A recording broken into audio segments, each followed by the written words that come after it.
Hopefully you remember some of these concepts from way back in the fall when we did the modeling investigation. In particular, this problem is, I copied this right off of problem 2.1, the same type of idea, the same type of process to get you thinking about what linear patterns look like in a scenario or a situation, a table, a graph, and an equation. So if you are having trouble with this, dig up your problem 2.1 work, and that should give you some guidance about each of the steps along the way, like how you're generating points from a scenario to fill out your table, and then using that table to make your graph, and then using the table, the graph, and the scenario to connect it to an equation that could be used to model the situation. But this is going to review all of that stuff. And also remember, if you're looking at your 2.1 and you find that it's maybe not totally complete, you can always look in the content library and look at the one that I used as an answer key, and it has the notes that we used when we were going over this during class. So this first situation, and this is actually something I got right out of the Bellingham Herald. As the weather got nicer, they definitely started seeing an increase in new infections. And you might have noticed this, I know I did, seeing a lot more people out and about, driving around, going and running errands, getting together at parks and things like that. And sure enough, the Bellingham Herald reported that the Whatcom County Health Department started seeing an increase in new cases. Now, it wasn't specifically these numbers. I made this so that it was a nice linear pattern that was easy to work with, but this is something that was actually happening, and I think is actually probably continuing to happen. I'm going to guess we'll see it more in the news as the weather gets nicer and people are sort of resuming normal life. We're starting to see more new infections happen. So for this one, the first thing you want to do is fill out the table. So what I did was just chose some numbers, reasonable numbers for the situation. So it says this happened for several days. So, that's a week or two. And so I just chose 2 days, 3 days, 6 days, and 10 days. And then I showed my calculation for how you would calculate how many total active infections there were after that number of days. So you take the 12 that it started with and add in 5 new infections for each day. So for example, if I have 6 days of this pattern continuing, I started with 12, and then I added 6 groups of 5, or 30 new infections. 12 plus 30 is 42, and so on, and then graphed those points. So you can see it going up really steadily. And remember, one of the things that's a giveaway for a linear pattern is when your points on a graph fall in a straight line. Notice my graph was made using equal increments on the x and the y. That can distort your data, so you always want to count by those equal increments.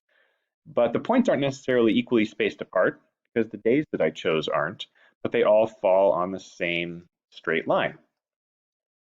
Now, the most powerful linear tool we have for representing these patterns is an equation, though. Tables are good, they have actual numbers, you can see the calculation.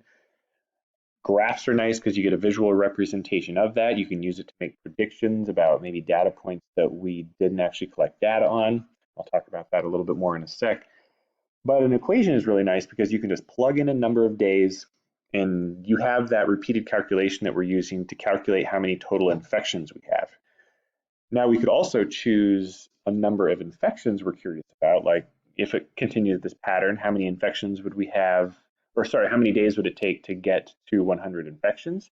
And you could put 100 in for your number of infections, that's your y, and you could work backwards to find how many days it would take to get there.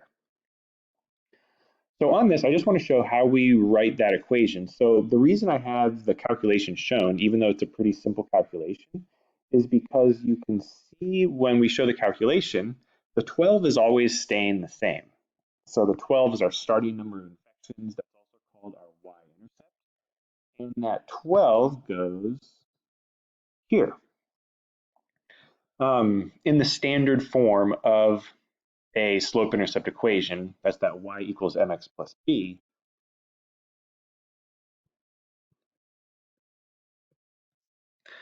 We know b is the y-intercept, or in the scenario, that's often the starting value. That's the point where it crosses the y-axis, and that's also the point where it's the value of y where x is 0. So that's where that 12 comes from in your equation. is right there. And the other thing that we're always doing in our equation is we're multiplying the number of days that have passed by 5. So that 5, the multiplier, is right there. That's our m value. Why they chose m, I do not know, but it's that repeated multiply by 5 that we're doing each time. So if we wanted to calculate how many people were infected after 20 days, I would do 5 times 20 plus 12, or you could do 12 plus 5 times 20. So the way I was doing the calculation kind of went more along the lines of how you think of the scenario. You can also write these equations like this. Y equals 12 plus 5 times x. It's fine either way, because remember, with order of operations, you're going to multiply by 5 first, and then you're going to add on the 12 second. You're going to multiply before you add. The other thing I wanted to do was add in this solid line. Just a reminder of what the line on a graph means, especially when you don't have a scenario. It's really nice to be able to remember this. Remember, if I connect these dots with a solid line, what that solid line means is every x value, every xy point on that line is an xy point that makes this equation true. It's a number of days and the number of infections we would predict occurring on that day, how many active infections there would be, based on this pattern. So, for example, in my table, I didn't look at where it would be on, let's say, day 5. But notice, using my graph, on day 5, this graph is a tool, I could go up from day 5, look at where I hit my line, go over to the y value, and it would look like I'd have, maybe 36-ish infections on that day. So you can use this graph to make a prediction. So remember, every XY point on that line would be a combination of days and how many infections would be occurring on that day. It's an XY solution to the equation that you wrote. Even though we might only use certain dots to make the graph, that line fills in all the blanks in between. And it has the same meaning as all the points in our table. So the other part of this was the highlighting. And again, check back to investigation 2.1 on how we did this. The highlighting helps us make connections between these representations of a pattern, a table, an equation, and a graph. So on this, we just want to show that, for example, we want to talk about the rate of change and the starting value. I'll actually talk about the starting value again first. So that starting value was the 12. That point there, the number of infections on day 0 when this surge in infections began.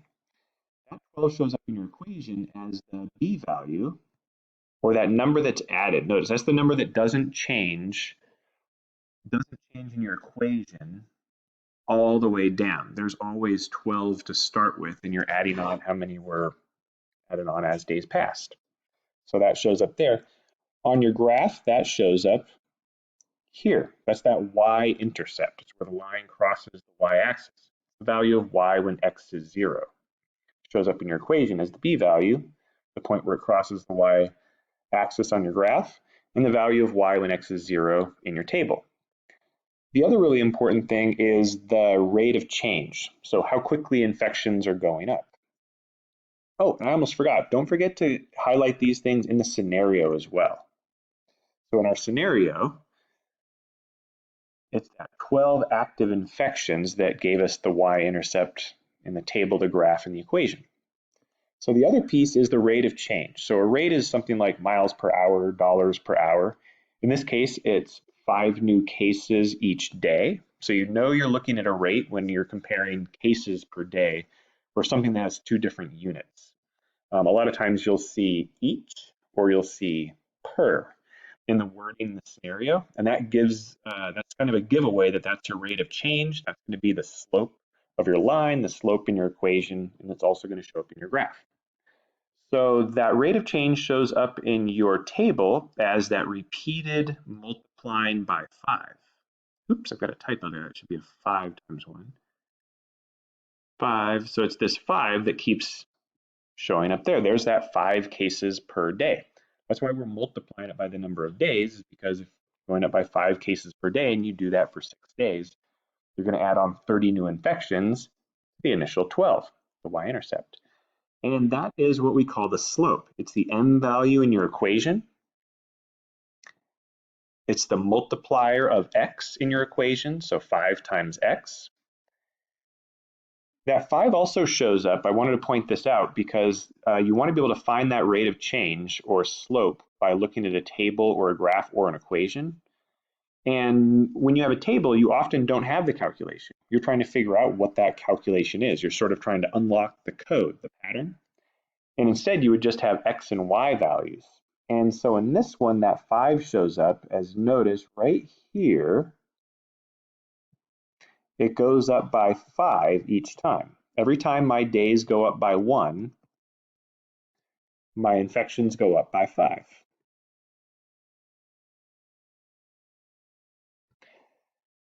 You could also find that slope if your points weren't evenly spaced. So I've got days 0, 1, 2, and 3 in a row. But notice, then I jump from 3 to 6.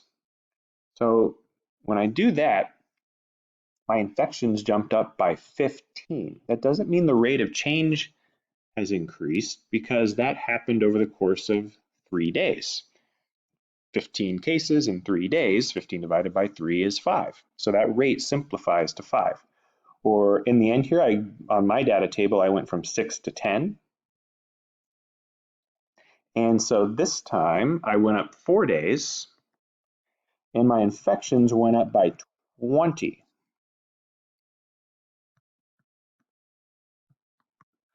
And notice 20 divided by 4, 20 cases in 4 days, that simplifies to 5 cases per 1 day. So that would be what's called the slope. It's the m value in your equation. Remember, that's also called the rise over run.